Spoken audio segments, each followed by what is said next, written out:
గ్రామంలో మరియు సీసీ కెమెరాల దొంగల అరెస్ట్. వివరాల్లోకి వెళితే తిమ్మాపూర్ మండలం నేదునూరు గ్రామానికి చెందిన ఎలగందుల శరత్ సీసీటీవీ టెక్నీషియన్ గా పనిచేసి జల్సాలకు అలవాటు పడి దొంగతనాలు చేయాలని నిర్ణయించుకుని తన స్నేహితుడైన వీరాపూర్ గ్రామము బెజ్జంకి మండలానికి చెందిన మహంకాళి రాజు మరియు వరుసకు మేనబావ అయిన బోయిని సాయి కుమార్లతో కలిసి అర్ధరాత్రి సమయంలో ఎవరూ లేనిది చూసి నేదునూరు గ్రామంలో టీవీ గుండ్లపల్లిలో 2 మొబైల్ షాపులో ల్యాప్టాప్ మరియు మొబైల్ దొంగతనం చేయడం జరిగింది.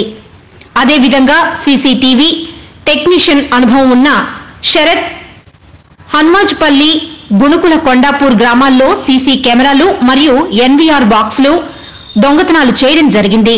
దొంగిలించిన సొత్తును కరీంనగర్లో అమ్ముదామని వెళుచుండగా గన్నీరువరం ఎస్ఐ గారు మరియు సిబ్బంది గొల్లపల్లి స్టేజీ వద్ద చాకచక్యంగా పట్టుకుని అదుపులోకి తీసుకుని విచారించగా పై దొంగతనాలను ఒప్పుకోవడం జరిగింది. ఈ సమావేశంలో గన్నీరువరం ఎస్ఐ వివేక్ మరియు సిబ్బంది పాల్గొనడం జరిగింది. కరీంనగర్ జిల్లా గన్నీరువరం మండల కేంద్రంలోని లక్ష్మీ ప్రసన్న రైస్ డిపో మరియు ఆయిల్ స్టోర్ మీకు హోల్సేల్ ధరల్లో లభించును. మా వద్ద Jai Sriram, BPT, HMT, basmati rice, Gold Drop oil, sunflower oil, మీ ఇంట జరిగే అన్ని రకాల ఫంక్షన్లకు, మీ వివాహాది శుభకార్యములకు ప్లేట్స్, గ్లాసులు లభించును. ఆపరేటర్ గడ్డం రమణారెడ్డి. సంప్రదించు cell number 9014789347.